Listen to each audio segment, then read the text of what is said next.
Hi everyone, Flaming Footy here and welcome back to a new video on the channel. And today guys, here we are for another round review. Yes, another big round review coming up in this video. In this video, I'm going to be doing a quick review of every game of the 2022 AFL season. Now, if you do want a full in-depth review for any certain of these games, feel free to go and watch the 3-game match reviews. I go over the games in a bit more depth, because I don't really want this video to go on forever. I only want it to go for about 12 to 14 minutes on an average. So, yes, we're not going to waste any time. I'm going to go ahead, hop right into things. And the first game of the round was Richmond versus Fremantle. But I'll tell you, massive round of footy. It was an absolutely massive round. And, yeah, we learned a lot more from teams, as we always do. So, first game of the round was a draw. Richmond 7-10-52. Fremantle 7-10-52. Ripping draw. So, we're going to go have a look at the timeline. It was crazy scenes, really. Both teams had equally controlled of the first quarter, with the Tigers just being up by 2 points. They are in the second quarter as well, even though, again, they were only up by 3 points. They were up by, however, 7 points at three-quarter time. And then the final quarter, just to 2 goals. And, just to 3 goals, 2 to Fremantle, 1 to Richmond. And Richmond had their chances late in the game. But again, they just couldn't capitalise. Both teams' pressure was amazing. This felt like an elimination final, technically, even though it wasn't. But it felt like a real final. And the pressure was there. Ended up being 52-52. And the first draw of the year comes in round 19. So, down to Blunston Arena, where Hawthorn pick up their 7th win in the most easiest of fashions, knocking off a pretty poor North Melbourne side. After having a pretty decent last few weeks, North Melbourne, this was a horrible performance. In fact, I think a few people even tipped them to win, and I was thinking about tipping them. I didn't in the end, and I'm very glad with that decision. North Melbourne 11-9-75, Hawthorn 19-7, 121. They smashed them out of the park, and maybe North's mindset could have been different, but it was the same old North Melbourne outfit. Like a 0-goal first quarter, had 2 goals at half-time, 4 goals at three-quarter time. And the Hawks had 14 goals at three-quarter time, so they were down by 10 goals at three-quarter time. But it was an 8-goal-to-0 first quarter in favour of Hawthorn that absolutely destroyed North Melbourne out of the park. Yes, North Melbourne did kick 7 last quarter goals, but it doesn't really matter. The damage has already been dealt, and they were probably lucky not to lose any more percentage. However, for Hawthorn, though, this was a really good game of footy. They really played strongly. Well, they showed their season's been alright, and this was a very good performance by the Hawks, who notched up their 7th win of the year.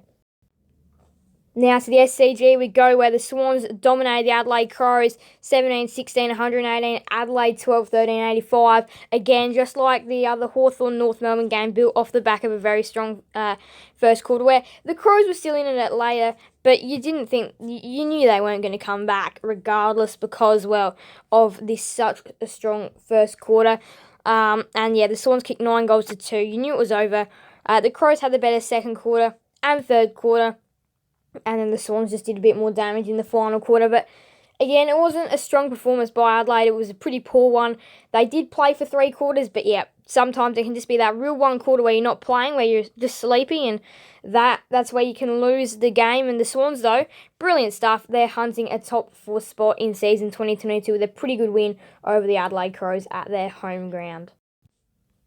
So now to Port Adelaide versus Geelong at the Adelaide Oval, where it was Port Adelaide 14-10-94 and Geelong 16-10, 106. So it was a very interesting game at the Adelaide Oval. Port Adelaide 94, Cats 106, and you'd think now Port Adelaide's season is probably over. And for the Cats, this is another step forward in hunting the minor premiership. Now, this result probably could have gone either way, built off the back of a, very good first half by the Cats, and then a very good alone third quarter by the Power, where they smashed the Cats in everything. But the first 2 quarters, where the Cats got going, they had 11 goals at half-time. They scored 69-35 at half-time. Then in the third quarter, Port Adelaide comes smashing back to hit the front. But then the last quarter, the Cats still enough power, come back again late to lead. But then again, they finish off nicely and strongly to the Cats to get another nice win under their belt this year and press their case for the minor premiership and the premiership. So now up to the gabble we go, where Brisbane 16-14, 110, got over Gold Coast 14-9, 93 in perhaps the best Q clash we have ever seen to this day.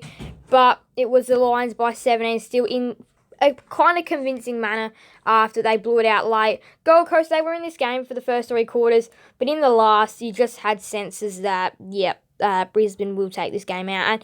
And Brisbane led for the first quarter. And then Gold Coast actually led at half-time after a pretty impressive second quarter, actually kicking 5 goals for them. And then the third quarter, it was all Gold Coast. That was the quarter where Gold Coast did own the game. But then the final quarter, Gold Coast kicked 1 goal, the Lions kicked 5, and you can just see what's going to happen.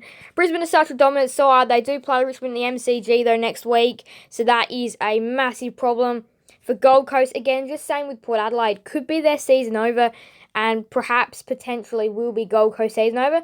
Have to get a win next week if the finals are even close to on the agenda. There's a lot of work that needs to be done, so I'd say pretty much for Gold Coast and Port Adelaide, season over. Now to Marvel Stadium for the second Saturday nighter, where Western Bulldogs 17, 18, 110 get over the Demons 15, 10, 100. It was a ripping game, a grand final rematch where the Western Bulldogs get their revenge after these two teams played it out in last year's grand final and back again on a Wednesday night in round 1. But at Marvel Stadium, the Western Bulldogs had their home ground advantage. It's going to be interesting to see how the D's went there, and not good enough as the Dogs won. And the D's did control most of this game. They got it out to about a 15-point margin at the end of the first quarter. And then the second quarter, the Doggies come back to be within a kick, but then the Demons just kick like the next 4 goals and again have a pretty 15-point lead at half-time. Then the third quarter, the margin does cut back in a quarter that was probably the Western Bulldogs, except the Demons kicked a goal late, which kept the margin pretty similar as last break. And then the final quarter, it was all Doggies. The Demons kick a goal, and the Doggies kick 5 goals, and that is how they win the game. It was a ripping game of footy. The Western Bulldogs win by 10. They get revenge on the grand final rematch, and this does press their case. They're continuing to press their case for the top 8. Now, on to the first game of Sunday, where Carlton 13-12, 90, GWS 8-6, 54. Again, another poor performance by the Giants. Not good enough. They will probably end up finishing bottom 4. They did have a bit of fight in this one, but it was always going to be Carlton in probably one of the most boringest games of footy. Again, one of the most boringest games that we've had this year. But this game did produce a few highlights. Toby Green's mark, Adam Sard's mark.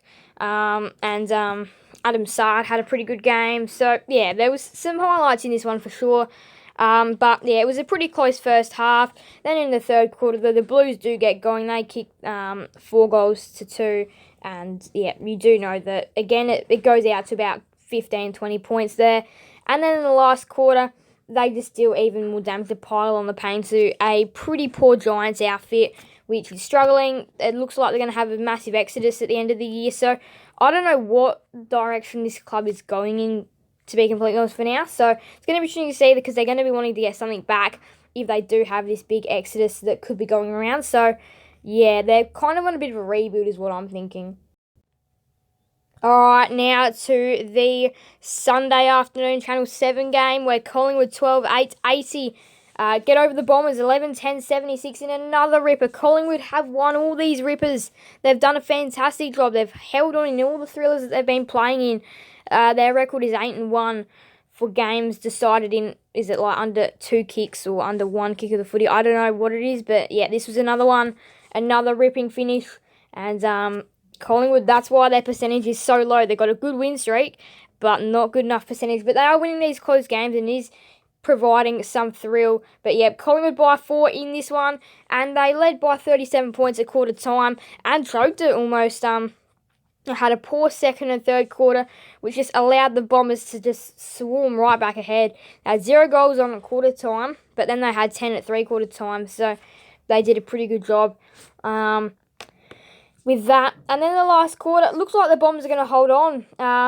And then his name would be Harrison Jones, I think it was, had a chance to kick a goal. And he actually looked like he was going through, missed it, and then goes down the other end in 40 seconds, and Jamie Elliott, from one of the most toughest angles, kicks the goal to win the game, Dom Sheed-like, if you get what I mean. And, Collingwood win.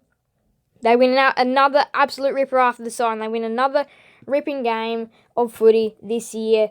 And, wow, they've provided some thrill this year, have they, Collingwood? And they win this one by 4 points in a ripping game, which Collingwood, I reckon they were the better side. But the Bombers did have their periods, and the Pies had their period.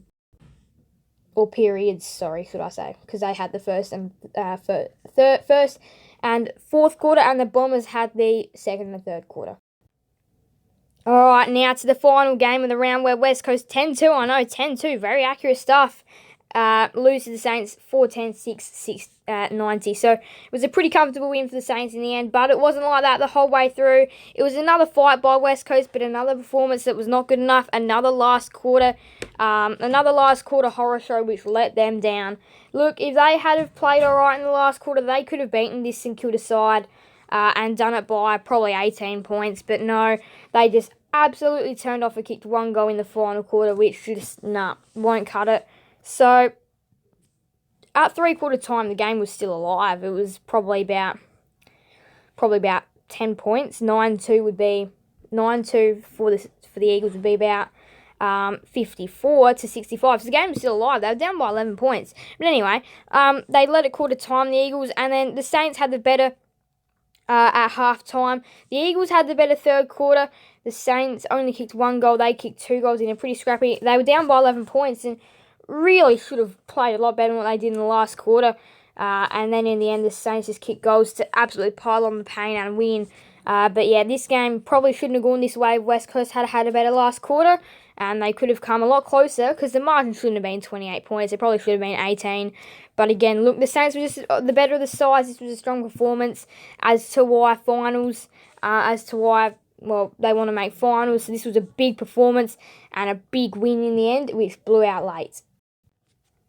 So that's round 19, a draw between the Tigers and the Dockers. The Hawks smashed the Roos, the Swans smashed the Crows.